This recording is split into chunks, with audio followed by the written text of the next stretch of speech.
తారా బ్రాహ్మణి గారి మీద at the date of Vishal spokes అనే ఒక వెధవ బ్రాహ్మణి గారి మీద అట్లాగే పిచ్చిగా పోస్టులు పెట్టడం, అసభ్యకరమైన పోస్టులు పెట్టడం, అసభ్యకరమైన మెసేజ్లు పెట్టడం, అసభ్యకరమైన మాటలతో పిచ్చిగా పెట్టడం జరిగిందండి ఈరోజు.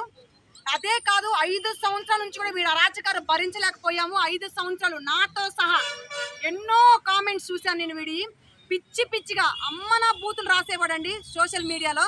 అంటే వీళ్ళ ఇంట్లో భార్యలు కానీ, తల్లులు కానీ, అక్క చెల్లెలు కానీ లేరా అని అడుగుతా ఉన్నాను, బిడ్డలు కానీ లేరా అని అడుగుతా ఉన్నాను.